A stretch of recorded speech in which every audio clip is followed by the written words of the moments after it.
The history of British Ceylon is the history of Sri Lanka dated from the start of British rule, in 1815, until Sri Lanka achieved independence in 1948.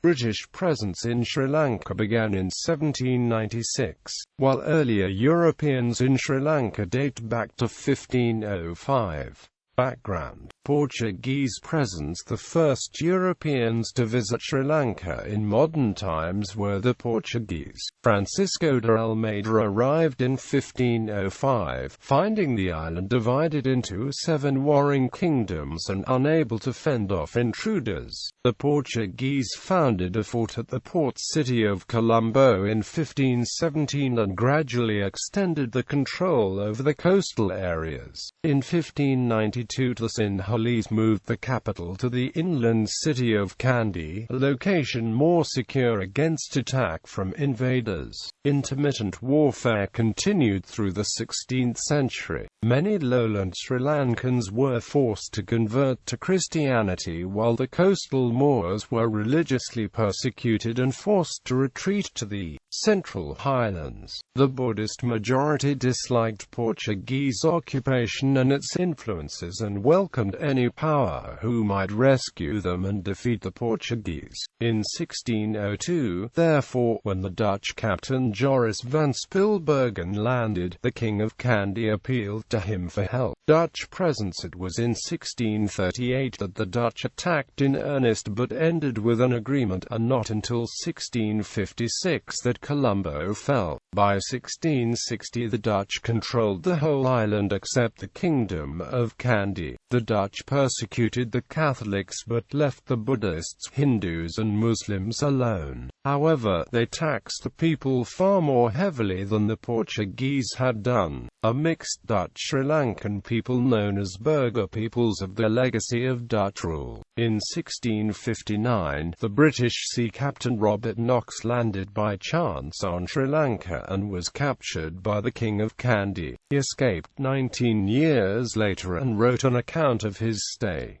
This helped to bring the island to the attention of the British rule. During the Napoleonic Wars, Great Britain, fearing that French control of the Netherlands might deliver Sri Lanka to the French, occupied the coastal areas of the island with little difficulty in 1796.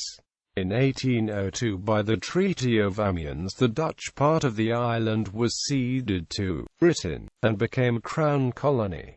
In 1803 the British invaded the Kingdom of Kandy in the First Kandyan War, but were bloodily repulsed. In 1815 Kandy was occupied in the Second Kandyan War, ending Sri Lankan independence. Following the bloody suppression of the UVA rebellion, the Kandyan peasantry were stripped of the lands by the Wastelands Ordinance, a modern enclosure movement, and reduced to penury. The British found that the uplands of Sri Lanka were very suited to coffee, tea and rubber cultivation, and by the mid-19th century Ceylon tea had become a staple of the British market, bringing great wealth to a small class of white tea planters. To work the estates, the planters imported large numbers of Tamil workers as indentured labourers from South India, who soon made up 10% of the island's population. These workers had to work in slave-like conditions and to live in line rooms, not very different from cattle sheds. The British colonialists favoured the semi-European burghers, certain high-caste Sinhalese and the Tamils, who were mainly concentrated to the north of the country, exacerbating divisions and enmities which have survived ever since. Nevertheless, the British also introduced democratic elements to Sri Lanka for the first time in its history. The burghers were given some degree of self-government as early as 1833. It was not until 1909 that constitutional development began with a partly elected assembly, and not until 1920 that elected members outnumbered official appointees. Universal suffrage was introduced in 1931 over the protests of the Sinhalese, Tamil and burgher elite who objected to the common people being allowed to vote. Independence movement. The Ceylon National Congress was founded founded to agitate for greater autonomy.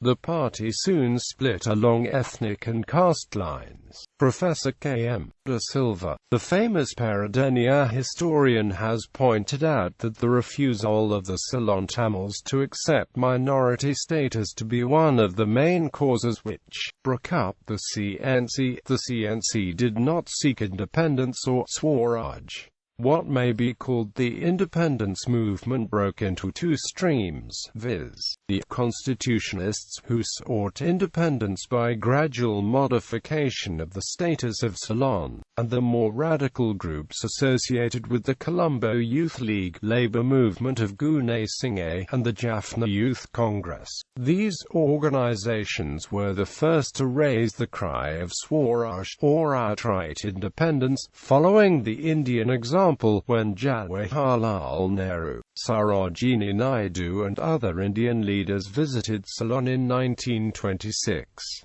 The efforts of the constitutionalists led to the arrival of the Donoughmore Commission reforms and the Solebury Commission recommendations, which essentially upheld the 1944 draft constitution of the Board of Ministers headed by D.S.C. Nanayake. The Marxist Lanka Sama Samaha Party, which grew out of the youth leagues in 1935, made the demand for outright independence a cornerstone of the policy. Its deputies in the State Council, N.M. Pereira and Philip Gunawardena, were aided in this struggle by other less radical members like Kulvinar da Silva, Leslie Gunawardena, Vivian Gunawardena, Edmund Samarkadina Tazara and Don Alwan Rajapaksa. They also demanded the replacement of English as the official language by Sinhala and Tamil. The Marxist groups were a tiny minority, and yet the movement was viewed with grave suspicion by the British administration. The heroic attempts to rouse the public against the British Raj in revolt would have led to certain bloodshed and a delay in independence. British state papers released in the 1950s show that the Marxist movement had a very negative impact on the policymakers at the Colonial Office.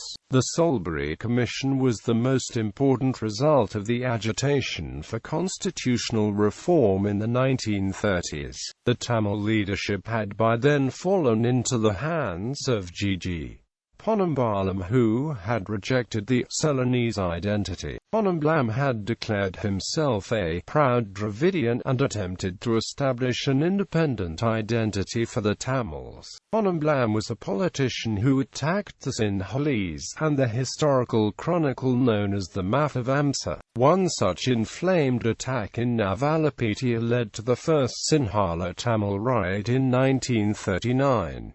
Ponnambalam opposed universal franchise, supported the caste system, and claimed that the protection of Tamil rights requires the Tamils having an equal number of seats in parliament to that of the Sinhalese. This 50-50, or balanced representation, policy became the hallmark of Tamil politics of the time. Ponnambalam also accused the British of having established colonization in traditional Tamil areas, and having favoured the Buddhists by the Buddhist Temporalities Act. The Solebury Commission rejected these submissions by Ponnambalam, and even noted their unacceptable communal character. Sinhalese writers pointed out the large immigration of Tamils to the southern urban centres, especially after the opening of the Jaffna-Colombo Railway. Meanwhile, C. Nanayake, Baron Jayu Tilaki, Oliver Gunnar Tilaki and others lobbied the Solebury Commission without confronting them officially. The unofficial submissions contained what was to later become the draft constitution of 1944.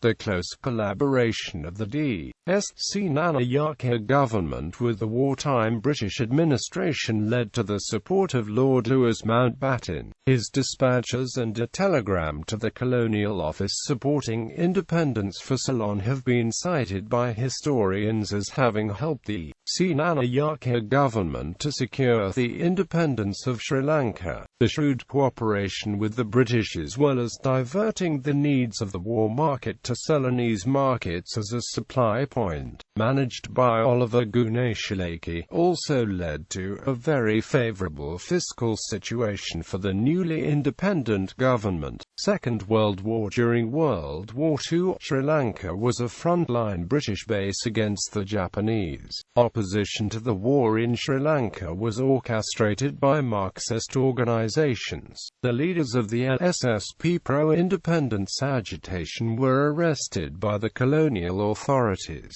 On 5 April 1942, the Japanese Navy bombed Colombo, which led to the flight of Indian merchants dominant in the Colombo commercial sector. This flight removed a major political problem facing the Senanayake government. Marxist leaders also escaped to India, where they participated in the independence struggle there. The movement in Ceylon was minuscule, limited to the English-educated intelligentsia and trade unions, mainly in the urban centres. These groups were led by Robert Gunawardena, Philip's brother. In stark contrast to this heroic but ineffective approach to the war, the Senanayake government took advantage of the war to further its rapport with the commanding elite. Ceylon became crucial to the British Empire in the war, with Lord Louis Mountbatten using Colombo as his headquarters for the Eastern Theatre. Oliver Guneshilake successfully exploited the markets for the country's rubber and other agricultural products to replenish the treasury. Nonetheless, Sinhalese continued to agitate for independence and Sinhalese sovereignty, using the opportunities offered by the war to establish a special relationship with Britain. Meanwhile, the Marxists, identifying the war as an imperialist sideshow and desiring a proletarian revolution, chose a path of agitation disproportionate to the negligible combat strength, and diametrically opposed to the constitutionalist approach of Senanayake and other ethnic Sinhalese leaders. A small garrison on the Cocos Islands, manned by Ceylonese, attempted to expel the British. It has been claimed that the LSSP had some hand in the action, though this is far from clear. 3 of the participants were the only British subject peoples to be shot for mutiny during World War II. 2 members of the governing party, Junius Richard Jayawardene and Dudley Senanayake, held discussions with the Japanese to collaborate in gaining the independence of the island from British colonialism. Sri Lankans in Singapore and Malaysia formed the Lanka Regiment of the Indian National Army. The Constitutionalists, led by D.S. Senanayake, succeeded in winning independence. The Solebury Constitution was essentially what Senanayake's Board of Ministers had drafted in 1944. The promise of Dominion status and independence itself had been given by the Colonial Office. Post-war, the Sinhalese leader Don Stephen Senanayake left the CNC on the issue of independence, disagreeing with the revised aim of the achieving of freedom, although his real reasons were more subtle. He subsequently formed the United National Party in 1946, when a new constitution was agreed on, based on the behind-the-curtain lobbying of the Solebury Commission. At the elections of 1947, the UNP won a minority of the seats in Parliament, but cobbled together a coalition with the Sinhala Mahasabha of Solomon Bandaranaike and the Tamil Congress of G.G. Ponnambalam. The successful inclusions of the Tamil communalist leader Ponnambalam and his Sinhala counterpart Bandaranaike were a remarkable political balancing act by Senanayake. However, the vacuum in Tamil nationalist politics created by Ponnambalam's transition to a moderate opened the field for the Tamil Arasu Katchi, a Tamil sovereignist party led by S.J.V. Chelvanayakam, the lawyer son of a Christian minister.